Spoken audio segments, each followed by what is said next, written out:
Bonjour et bienvenue à vous dans cette nouvelle vidéo dans laquelle on va voir ensemble les 9 étapes que je ferai, que j'utiliserai, que j'appliquerai si je devais recommencer mon business photo à zéro. Donc à la fin de la vidéo, vous aurez toutes les cartes en main pour pouvoir appliquer justement cette étape-là et y voir plus clair dans votre projet de lancement, de création de business photo. Et même si vous l'avez déjà créé, l'idée c'est de vous donner encore une fois des clés qui vont vous aider à être plus serein quant à la marche à mener sur votre projet de business photo. Alors ces conseils sont évidemment issus de mon expérience, puisque l'idée c'est de refaire si je devais relancer mon business, qu'est-ce que je ferais.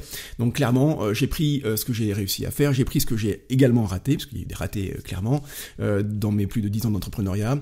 Donc j'ai compulsé tout ça pour en faire vraiment une espèce de feuille de route la plus exhaustive possible, aussi la plus réelle, la plus efficace, la plus pratique pour vous. Donc encore une fois, je vous le dis, et vous aurez à la fin de la vidéo tout ce qu'il faut pour prendre les bonnes décisions, et parce que ça qui est super important, c'est de pouvoir prendre les bonnes décisions de manière éclairée. Juste avant de commencer, sache que tu peux télécharger et accéder à ma vidéo, les 3 secrets pour lancer son business photo, qui est dans la description de cette vidéo-là. Juste en dessous, tu as juste à cliquer sur un bouton, sur le lien, et tu seras amené vers une nouvelle page. On y va pour cette série de 9 étapes pour être guidé pas à pas et ne plus te sentir perdu dans le lancement de ton business. On va faire une espèce de grand trait comme ça, qui sera pas linéaire et pas droit, parce que de toute façon, la vie et l'entrepreneuriat, ça n'est jamais linéaire, jamais droit. Il y a toujours des petites bosses, des petits creux, des petites montées, des moments de plat. Donc voilà, ça reprend à peu près la vie d'un entrepreneur. Donc première étape ici, évidemment, là c'est l'étape numéro 1, et puis on va arriver ici à l'étape 9. Alors, quelle est cette première étape? Alors, c'est pas la plus importante, toutes sont super importantes évidemment, mais cette première étape-là, je vais l'écrire ici. C'est simplement faire le point sur ta passion. L'idée en fait c'est d'être très au clair sur ce que tu veux faire, puisque en tant que professionnel de la photographie, tu vas évidemment passer beaucoup de temps à faire ce que tu as à faire. C'est quand même le but, c'est quand même l'idée. Donc autant faire en sorte que ce sur quoi tu vas passer du temps, c'est quelque chose qui te plaise. Mais quand je dis du temps, c'est pas des dizaines d'heures, c'est ni des centaines d'heures, c'est des milliers d'heures. Puisque tu vas pas te lancer pour juste un an. Quand on se lance, on a un vrai projet, on a des vraies ambitions, donc ça prend du temps, ça prend des années. Donc ce que je veux dire par là, c'est que ce que tu veux faire en tant que photographe, c'est quelque chose qui doit impérativement te plaire. La première raison à ça, c'est que ça puisse te permettre de tenir sur la durée. Je te l'ai dit, tu te lances pas pour un an, tu te lances pour plusieurs années. Si tu fais quelque chose qui te plaît moyennement, même si c'est de la photographie, parce qu'on t'a dit que ça marchait, parce que tu as lu quelque part qu'il y avait du potentiel ou qu'il y avait un marché, qu'il y avait quelque chose d'intéressant à faire en termes de business et financièrement parlant, mais que c'est pas forcément un domaine photographique qui t'excite au plus haut point, tu vas le faire, ok, ça va être sympa, mais il y a une espèce de routine très rapide qui va s'installer et tu seras de moins en moins intéressé par ce que tu fais et tu vas retomber sur des espèces de travers, d'habitudes que tu connais peut-être même actuellement en tant que salarié. Certes, tu n'as pas le patron, certes, tu n'as pas les collègues, mais ceci étant, les clients que tu auras, ce seront pas tes clients rêvés, et puis la thématique photo, le domaine photo, même la retouche photo sur les sujets que tu vas photographier, c'est pas quelque chose qui te plaît vraiment. Donc tu vas pas durer très longtemps, et quand on dure pas très longtemps, on peut pas savoir vraiment si ça aurait pu marcher. Donc première chose à faire, tu l'as compris, c'est de choisir vraiment quelque chose que tu aimes bien pour pouvoir durer le plus longtemps possible. La deuxième idée de choisir quelque chose qui te plaît, c'est de ne pas s'éparpiller. Le danger du photographe, des photographes, et je suis pareil, on est tous un peu pareil, c'est qu'on aime ce qu'on fait, on aime la photographie globalement, généralement, on a souvent plusieurs casquettes, plusieurs sujets. Moi j'aime la photographie animalière, j'aime aussi la photographie astro, j'aime le portrait, j'aime le paysage évidemment, donc ce sont des thématiques dans lesquelles je pourrais plutôt aller. Et toi qui m'écoutes, j'imagine que ça peut pareil. Tu dois aimer la photographie de rue, certainement. Tu dois aimer le portrait aussi, peut-être la photographie culinaire. Tu t'essayes à différentes choses, tu aimes ça, tu es curieux et on est tous un peu pareil. Sauf que si tu ne choisis pas, si tu te dis bon voilà, je vais faire un petit peu tout ça comme ça, plus j'ai de sujets, plus j'ai de thématiques, forcément plus j'aurai de potentiel de clients, donc j'aurai plus de chiffre d'affaires, ça marchera mieux. En fait, c'est un vrai danger, c'est un piège assez commun. Et donc c'est la deuxième raison pour laquelle tu dois impérativement choisir une thématique photo précise, déjà parce que tu l'aimes, mais en plus parce que tu vas attirer les bons clients et surtout parler aux bonnes personnes et aux bons clients avec les bons mots, avec le bon vocabulaire, avec sur les bons réseaux, aux bons endroits, avec la bonne méthode marketing, parce que tous les prospects, tous les clients ne se valent pas évidemment. Donc concrètement, ça veut dire quoi? C'est-à-dire que si tu décides, j'aime la photographie de mariage et j'aime aussi faire la photographie de rue et puis en même temps la photographie culinaire, voilà, je vais faire un petit peu tout ça, mais tu te doutes bien de manière naturelle et intuitive que c'est pas la même personne, c'est pas les mêmes clients. Donc si c'est pas les mêmes clients, tu vas pas leur parler de la même façon, tu vas pas les trouver au même endroit, ce sera pas la même méthode de communication, donc tu vas être vite assailli sur le boulot finalement, et tu vas être toujours naviguer entre ces différentes choses-là, ces 3 choses-là en l'occurrence, et c'est pas ce qui te permettra d'être efficace, efficient, productif. Puis voilà, tu vas naviguer entre toutes ces choses-là, tu vas papillonner comme on dit, tu vas te disperser, ça va te ralentir et tu n'auras pas les résultats escomptés. Voilà, donc choisis-toi une spécialité, fais ce travail d'introspection, pose-toi, alors j'allais dire 5 minutes, c'est forcément un peu plus de 5 minutes, fais-toi aider aussi, fais-toi questionner, fais-toi challenger pour savoir exactement ce que tu veux faire en tant que photographe. On passe maintenant au deuxième point, donc mettre ici évidemment, c'est assez chronologique hein, cette histoire-là. Le deuxième point, c'est pratiquer pour t'entraîner / s'entraîner. Et puis ici, évidemment, ça va avec, hein, mais c'est se former. Là, c'est super important parce que, et ben, c'est l'évidence même, mais tu te destines à devenir pro, en tout cas à gagner de l'argent avec la photographie, donc tu dois être bon. Alors attention, j'ai pas dit le meilleur du monde. Tous les photographes qui sont professionnels ne sont évidemment pas les meilleurs du monde, sinon ce serait très compliqué de devenir photographe pro. Moi-même, je ne suis pas le meilleur photographe du monde dans ma spécialité, loin de là. Ceci étant dit, il faut quand même non seulement maîtriser les bases, mais je pense que si tu écoutes la vidéo, c'est que tu maîtrises déjà les bases. Quand on a une idée en tête en tant que photographe, avoir la technique pour pouvoir réaliser cette idée-là, exactement comme un musicien qui a une mélodie en tête, qui a suffisamment le bagage technique pour pouvoir, avec son instrument, réaliser le son qu'il a en tête. C'est exactement la même chose. Alors comment on fait pour pratiquer, s'entraîner, se former? Bon, en règle générale, c'est un peu pour toutes les catégories de photographie, tous les univers photo, la même chose. Bon bah c'est pratiquer. Comment on pratique? Soit on a besoin de sujets, de modèles, à ce moment-là, bah, on peut faire appel à ses proches, sa famille, ses amis par exemple. On peut aussi, pourquoi pas, lancer des appels sur les réseaux sociaux si c'est possible, pour pouvoir s'entraîner. Là, je pense clairement à la photographie dite de portrait.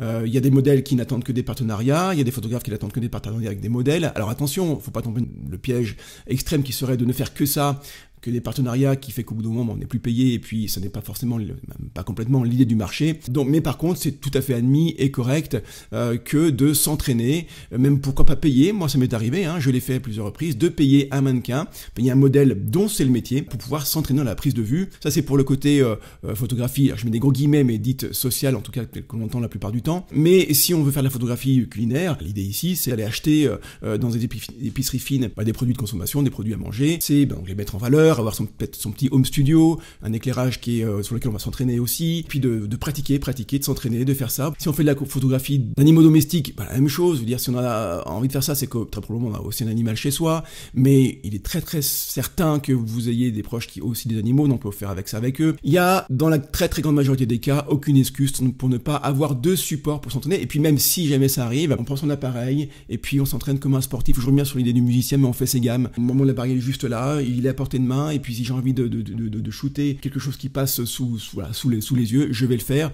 Et si je vais m'entraîner à être meilleur dans la prise de vue, être meilleur dans la mise au point, dans la recherche de la bonne profondeur de champ, eh bien je vais le faire. Je mets une pomme sur ma table à côté, et puis je m'entraîne là-dessus. Il y a toujours des moyens de s'améliorer, c'est pratiquer, s'entraîner, se former. Quand je dis se former, c'est aussi évidemment faire des stages, prendre des cours photo, parce que comme ça on peut voir d'autres techniques, on peut aussi discuter avec le formateur, avec d'autres photographes qui font le stage là. Moi j'ai fait un stage dernièrement sur la photographie au flash, de portrait au flash en studio, parce que j'ai pas de flash chez moi, j'ai pas de studio, donc je voulais voir comment ça se passait. Je me suis payé un stage, et d'une demi-journée, ça m'a coûté à peine 100 €, hyper formateur, j'ai appris plein de choses, et ça me permet de grandir en tant que photographe. Attention, faut pas tomber dans le syndrome de la fuite en avant de la formation, de se dire je me lancerai en tant que photographe pro quand je serai très formé, mais on n'est jamais assez formé en fait, de toute façon, on n'est jamais assez bon photographe, c'est jamais le bon moment, donc faut pas tomber dans une espèce de fuite en avant ici qui serait un piège à cause duquel on ne se lancerait pas en tant que photographe pro. Allez, on passe à la troisième étape qui est donc celle-ci, choisir son client idéal. Alors c'est quelque chose que vous avez très probablement entendu parler quand on s'intéresse, quand on commence à s'intéresser à la photographie pro, à l'entrepreneuriat en tant que photographe, ce sont des thématiques qui reviennent souvent, son client idéal, son avatar, son persona, mais si ça revient tout le temps, c'est que c'est hyper important. Donc oui, vous devez choisir votre client idéal. Là, c'est d'aller vraiment en profondeur sur, c'est ce que vous voulez photographier, mais avec qui vous voulez évoluer, avec quel type de personne. On va prendre un exemple très concret, très pratique. Vous voulez faire de la photographie d'animaux domestiques, par exemple, mais avec quel genre d'animaux vous voulez évoluer, avec aussi quel genre de personne, avec quel propriétaire vous voulez évoluer. Très précis, il faut être le plus précis possible.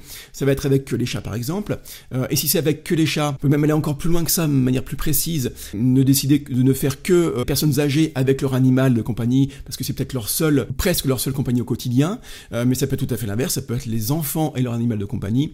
Il y a un moyen comme ça, systématique, d'aller vraiment, une espèce de, vous savez, les poupées russes, la première poupée c'est quoi? Bon, c'est votre grande thématique photo, donc le point numéro 1, là on a le point numéro 3, on soulève cette poupée-là, Et puis, on a une espèce de semblant de client idéal. Bon, ben voilà, donc les propriétaires de chats. Et je soulève encore la poupée russe pour avoir quelque chose d'encore plus précis, plus petit, plus focus. Pourquoi faire ça? Parce que déjà, on évite la dispersion. Et puis surtout, c'est le meilleur moyen de connaître très précisément son avatar, son client idéal. Il faut connaître son client idéal de la manière la plus précise possible. Quand je parle de client idéal, c'est vraiment une espèce de biographie, de CV de son client. Vous avez décidé de faire la photographie des chats et des enfants avec leurs chats. Évidemment, le propriétaire du chat, c'est peut-être l'enfant, mais en tout cas, celui qui va payer la séance photo, c'est pas l'enfant, c'est le parent. Donc vous devez déterminer qui est cette personne-là, dans quelle ville il vit. Alors son nom, son prénom, on va aller jusque-là. Dans quelle ville il vit, quel est son niveau de vie, quelles sont ses passions, quels sont ses intérêts, son intérêt. Là, c'est un exemple un peu particulier parce qu'il y en a deux peut-être à aller chercher, effectivement, aussi connaître l'enfant, clairement. Et puis après, pourquoi on a besoin de ça? Parce qu'on va aller encore un peu plus loin que ça, encore plus en profondeur. On va aller chercher ses frustrations. Qu'est-ce qui l'embête à ne pas avoir de photographie de son animal? Qu'est-ce qu'il a envie d'avoir grâce à des photographies avec son animal? Pourquoi il recherche ça? Quelle est sa situation désirée, hein?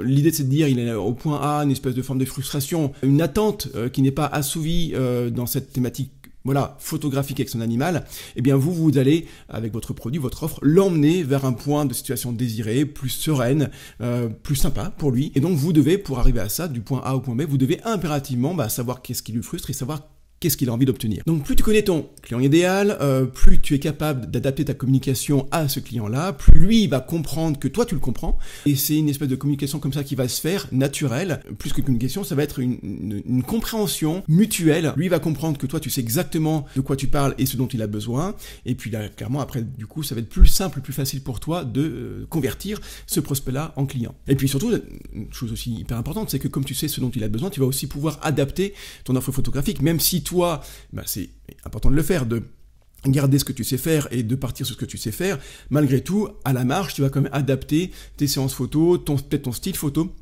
par rapport à ce type de client en particulier. Donc là j'y pense, mais même si c'est chronologique évidemment, tu l'as compris, tu vas pas, je sais pas, pendant un mois faire le point sur ta passion, pendant un mois te former et après ne plus jamais te former parce que il faut suivre le déroulement du processus. Non, en fait ça c'est une espèce de fil rouge ici, hein.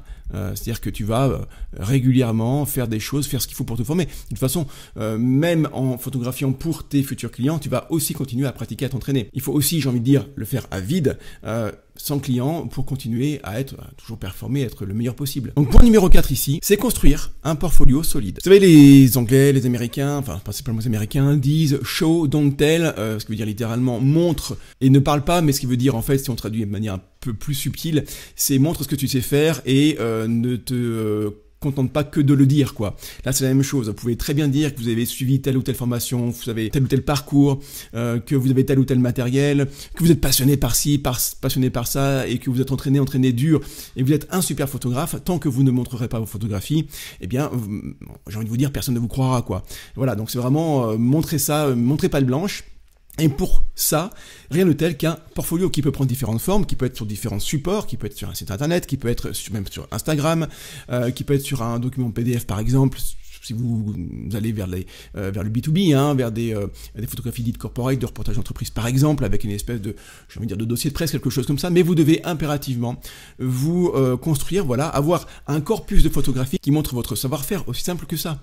Donc là, tu dois avoir plusieurs séries de photographies, hein. Si tu veux faire de la photographie de portrait et que tu t'entraînes avec tes enfants, il faut aller au-delà de ça, évidemment. C'est bien d'en avoir, mais surtout derrière, il faut faire avec d'autres enfants, d'autres personnes, pour montrer qu'il y a une espèce de diversité quand même, que c'est pas toujours les mêmes sujets. Sinon, après, on peut quand même, le client, c'est pas qu'il va douter quelque chose, c'est que ça manque de diversité dans les sujets possibles, dans cet exemple-là précisément. Donc là, ça va sans dire, mais tu dois concentrer bien sûr sur le sujet que tu as choisi, bien sûr en pensant à chaque fois que tu fais ces séances photos pour ton portfolio à ton client idéal. Alors comment faire pour se constituer? C'est très très simple en fait, hein. Tu vas simplement, comme pour s'entraîner, se former, les deux ici se rejoignent finalement, hein. Je vais faire une espèce de petit rond comme ça.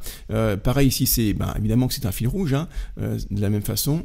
Voilà. Mais ici, les deux interagissent et communiquent entre eux. C'est-à-dire que parce que tu te formes, tu pratiques, tu t'entraînes, tu vas aussi en profiter pour faire ton portfolio. Et parce que tu veux faire ton portfolio, eh bien tu vas aussi, pour le coup, te pratiquer et t'entraîner. Comment faire pour alimenter ce portfolio-là? Bon, c'est simple, hein, alors ça dépend des sujets que tu fais, évidemment. Si tu fais de la photographie de paysage, bon, tu vas sortir de plus en plus pour faire des photographies de paysage. Si tu fais de la photographie de portrait, le mieux quand même, c'est alors moi, en tout cas, c'est ce que j'ai fait et c'est ce que je conseillerais de faire. Ça dépend de la photographie de portrait, mais si c'est en studio par exemple, c'est paye-toi des stages photo pour t'entraîner, mais aussi pour alimenter ton portfolio. La photographie que tu prends, même si c'est dans le cadre d'un stage, même si en face ce sont des modèles, des mannequins qui ont été payés ou en tout cas qui ont été sollicités par l'organisateur du stage, les photographies sont quand même les tiennes. C'est toi qui les as faites évidemment, avec ton style à toi, avec ta façon de faire, avec ton angle, avec ta vision du monde quelque part. Donc oui, ces photographies-là, elles vont aussi te servir pour alimenter ton portfolio. On n'est pas trop parlé, mais si tu veux faire plutôt que du shooting, faire des workshops, apprendre aux gens à photographier, bon c'est la même chose, hein. Alors le portfolio est aussi important puisqu'il faut que tu montres que tu es en tant que formateur, il faut que tu montres que tu sais photographier. Donc là, voilà, c'est simple, hein, tu vas faire auprès de tes proches, c'est toujours la même chose, hein, ça peut être des très bons cobayes, ou auprès peut-être d'une association locale, avoir un partenariat, gratuitement au départ en tous les cas, une ou deux fois comme ça, pour améliorer ton processus de stage, eh bien tu vas simplement t'entraîner sur ça. Et puis si tu peux avoir quelqu'un qui te photographie toi, de making of, je parle de workshop photo, mais aussi très efficace sur la photographie, ou c'est toi qui photographies évidemment les autres. Donc voilà, d'avoir quelqu'un qui te photographie toi, de manière à pouvoir montrer aussi que tu es en train de faire, c'est quelque chose qui peut être très puissant en termes de communication. Alors oups, j'avais oublié ici de mettre l'étape numéro 4, je pense que je suis un tout petit peu trop serré par rapport à la ligne. Allez, c'est pas très grave. Le point numéro 5 ici, c'est, alors on va du coup un tout petit peu plus écarté, voilà, point numéro 5, tu vas créer ton offre irrésistible. Alors c'est quoi cette histoire d'offre irrésistible? Alors l'offre, t'imagines ce que c'est, c'est-à-dire qu'en gros c'est le produit que tu vas vendre, et pourquoi irrésistible, c'est qu'en fait elle est faite de telle façon que la personne, ton prospect qui va découvrir, lire, voir cette offre-là, va se dire, l'idée c'est qu'elle se dise, ok, ce que me propose ce photographe-là, c'est exactement ce que j'ai, et surtout, si je ne le prends pas, je passe à côté de quelque chose. C'est ça qui est important de comprendre dans cette idée d'offre irrésistible. Alors comment on en construit une? Ça mériterait une vidéo entière, il est très probable que j'en fasse une un jour sur cette thématique-là, mais je reviens sur cette histoire de point A au point B. En fait, ton prospect, il est au point A, ici, donc il y a une espèce de frustration, et toi ton idée c'est de l'emmener ici au point B où je mets un plus pour du positif, il a trouvé une espèce de sérénité. Alors je sais qu'on est dans la photographie, qui n'est pas quelque chose de vital, on n'est pas peut-être dans d'arrêter de fumer ou dans la perte de poids, il n'y a pas cette notion de besoin irrépressible et hyper important, donc vital, on est dans quelque chose qui est plus de l'ordre du loisir, de l'accessoire peut-être. Ceci étant dit, il y a quand même de la frustration qui peut être générée, et donc c'est à vous de la déterminer par rapport à votre client idéal et mieux le connaître, mais c'est aussi à vous maintenant, dans cette étape de l'offre irrésistible, de construire un processus, un cheminement qui va emmener votre client du point A au point B. Donc là, ici, toute la clé, c'est d'emmener votre client du point A au point B. Et la grande question que vous devez vous poser pour créer votre offre irrésistible, c'est comment moi, en fonction de mes compétences, connaissances, de mon savoir-faire, de ma culture, je suis capable, qu'est-ce que je vais mettre en place pour emmener mon prospect du point A au point B.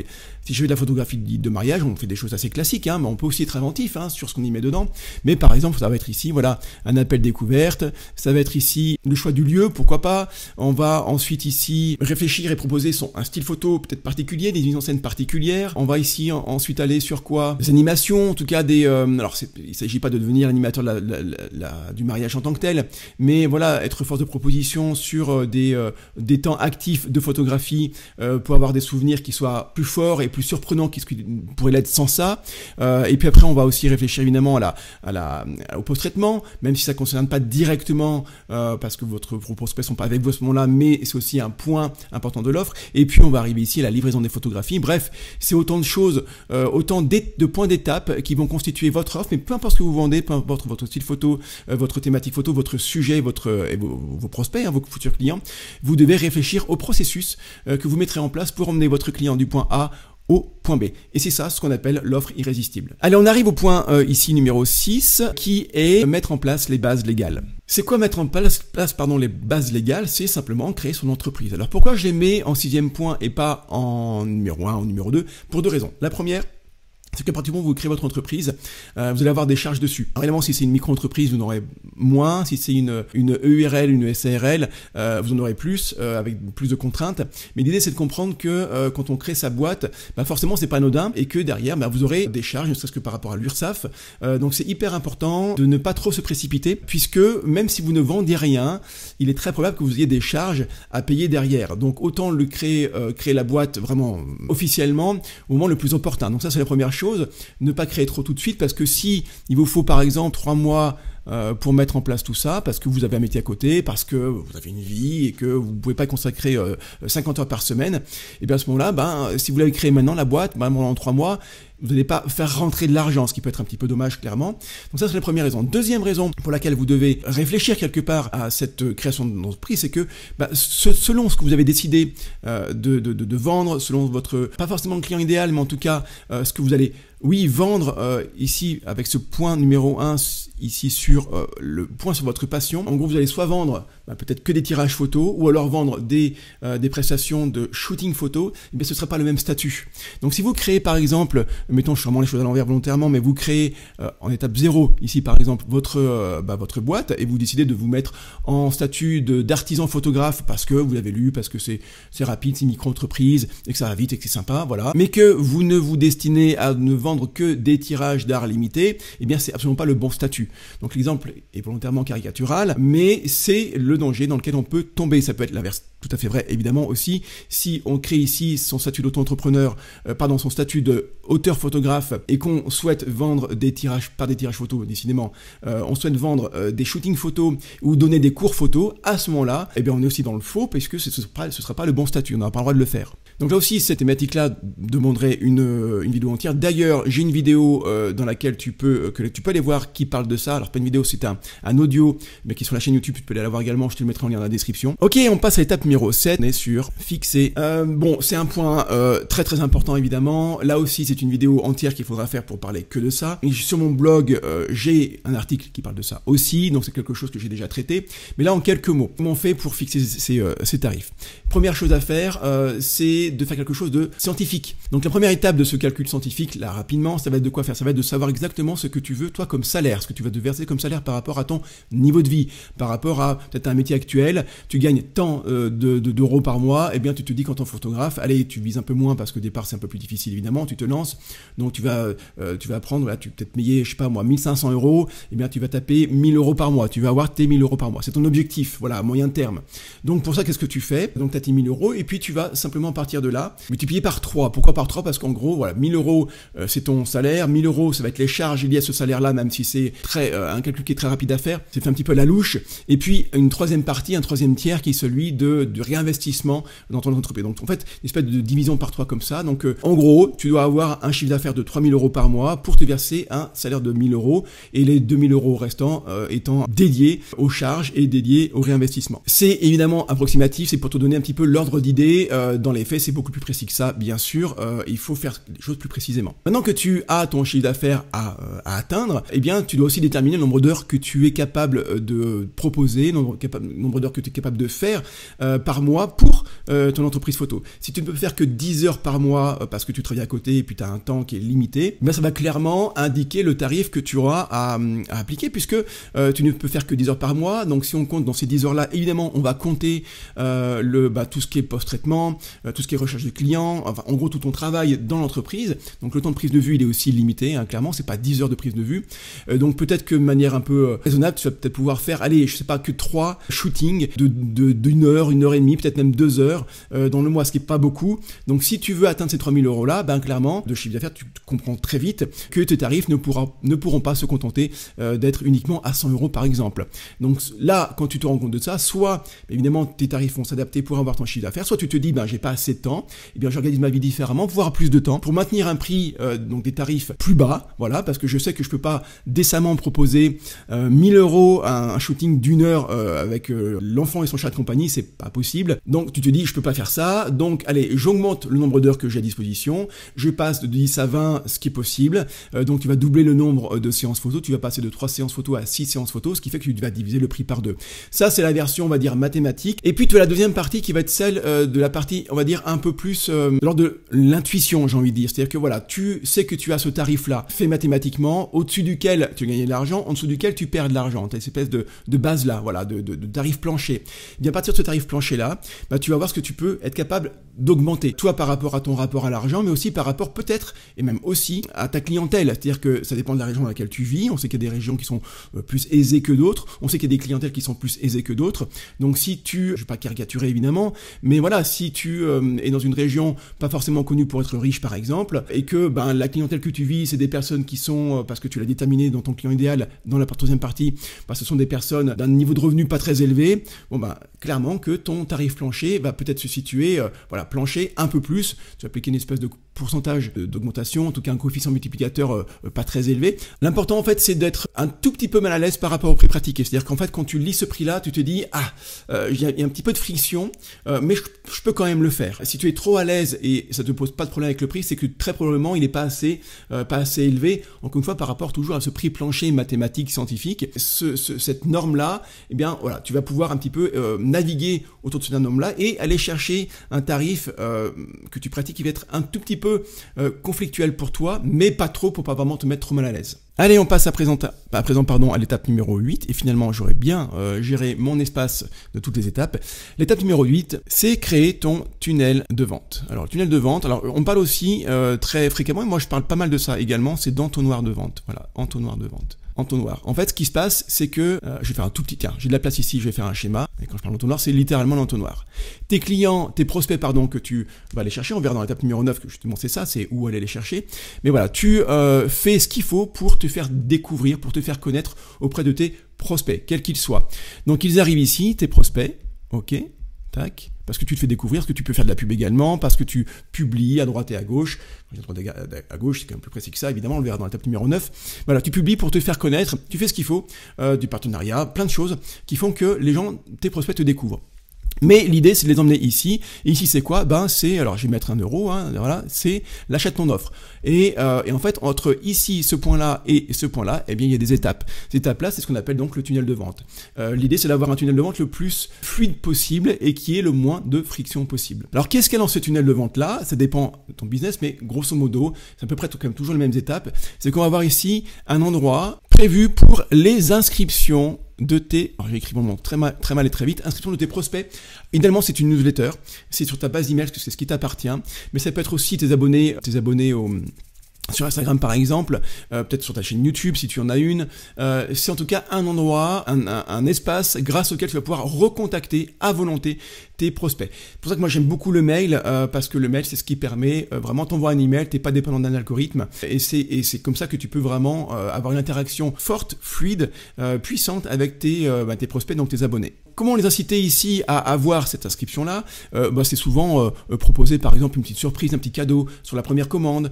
Tu peux proposer 10% de réduction sur la première commande. Si tu veux pas faire ce type-là, tu peux faire un cadeau en plus lors de la première commande par exemple. En tout cas, c'est inciter les gens à te laisser leurs emails, parce que si tu ne donnes rien en échange, ils te le laisseront pas pour tes beaux yeux. Donc c'est quelque chose que tu dois faire impérativement, mettre en place ce qu'on appelle un lead magnet.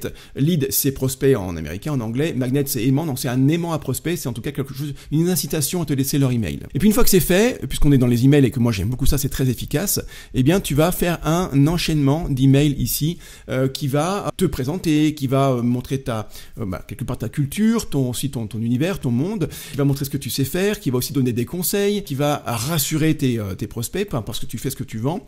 L'idée ici, c'est de créer de la conversation, de la communication, de l'interaction avec tes prospects. Et puis une fois que tu as leur email, tu peux communiquer avec eux, tu vas communiquer avec eux régulièrement. Voilà, je sais pas, tu as une newsletter du dimanche par exemple qui va dire tiens, cette semaine j'ai fait un shooting photo avec un tel et un tel, ça s'est passé comme ça, un petit truc marrant qui s'est passé, une anecdote. Tu peux dire que tu t'es formé, tu peux dire que tu as acheté un nouveau matériel, tu peux dire que tu es allé voir un musée. Les sujets d'envoi d'emails sont absolument infinis. L'idée c'est de toujours converser oui, et de conserver le contact avec tes prospects. Et puis de temps à autre, tu vas proposer ici une offre qui va emmener les gens, tes prospects, sur une page de vente, une page de réservation, la page qui va permettre à tes prospects, à tes futurs clients, de devenir justement des clients. Voilà, donc là, c'est ton tunnel de vente. À nouveau, ces 9 étapes-là sont une espèce de synthèse, donc je vais pas aller en profondeur systématiquement dans chacune des étapes, ça prendrait beaucoup trop de temps, mais tu dois comprendre ce principe de tunnel d'entonnoir de vente. Et enfin, dernier point, dernière étape, eh bien on est ici, voilà, c'est celle d'aller chercher les clients là où ils sont. Et donc on est ici juste en haut du tunnel. C'est la phase amont du tunnel. D'où l'importance d'avoir avant choisi, d'avoir déterminé ton client idéal. Encore une fois, ton client idéal, c'est celui que tu vas aller chercher, avec qui tu veux travailler. Et évidemment qu'il n'est pas partout. Il n'est pas en même temps sur LinkedIn, pas en même temps sur TikTok et pas en même temps sur Instagram, pas en même temps sur YouTube. Alors, si, peut l'être. Mais tu vois l'idée derrière ça. C'est qu'en fait, si tu te destines à faire de la photographie corporate auprès des cadres femmes par exemple, eh bien tu te doutes bien qu'elles seront très probablement pas sur Snapchat ou sur TikTok, où c'est le son, c'est à la marge. Par contre, elles seront évidemment sur LinkedIn. Donc l'idée avec cet exemple-là, très concret, très pratique, c'est de communiquer dans les endroits, dans les 2-3 endroits où tu vas vraiment avec certitude trouver tes prospects. Donc si je prends l'exemple ici du cadre corporate, de portrait ou de reportage d'entreprise, c'est d'aller sur LinkedIn. Alors je vais faire un LK ici avec un petit point ici pour dire LinkedIn. Donc tu vas aller créer des publications, tu vas animer ton réseau LinkedIn, tu vas aller chercher à augmenter ta communauté sur ce réseau-là. Mais il est très très probable également que ces personnes surfent sur le net, donc tu vas aller ici avoir un blog. Et puis autre chose également que tu peux mettre en place, c'est ton mail. Voilà, d'avoir encore une fois ta mailing list et puis ton mail qui va te permettre de communiquer régulièrement avec tes prospects. Donc tu vas avoir 2-3 endroits avec lesquels tu vas aller chercher tes clients. Donc LinkedIn ici de manière organique, et puis tu peux faire de la pub, et tu peux aussi faire de la pub sur LinkedIn, mais ça peut être tout à fait valable sur Instagram s'ils sont sur Instagram ou TikTok ou ailleurs. Tu vas avoir un blog avec lequel tu vas écrire des articles qui vont te faire référencer avec Google. Ça prend du temps évidemment, c'est un travail sur de longue haleine, mais ça marche très bien. Et puis si tu vas converser, envoyer des informations à tes prospects de manière régulière avec tes emails. Donc ces trois endroits, si tu veux, sont tes points de contact, tes points de recherche pour tes prospects. Et puis comme je l'ai déjà dit dans l'étape numéro 8, ils vont te trouver, ils vont te voir grâce à toute ta création de contenu. C'est ce qu'on appelle ici la création de contenu. Et donc cette création de contenu dans les endroits choisis délibérément et de manière efficace et consciente vont t'emmener tes prospects dans l'entrée de ton tunnel de vente qui lui va être hyper bien fait et qui vont t'emmener vers ici l'achat de tes prospects, de tes offres. Voilà, à présent tu as toutes les étapes pour lancer ton business photo. C'est exactement ça que je ferais à nouveau si je devais commencer de zéro, de faire ces 9 étapes là, parce qu'elles sont hyper efficaces, et fais-moi confiance, si tu fais ça dans l'ordre, si tu appliques ces conseils-là, tu vas pouvoir aller plus vite, de manière plus sereine, de manière plus efficace, plus tranquille aussi dans la création de ton business photo. Je te souhaite bon courage et je te dis à très vite pour une prochaine vidéo.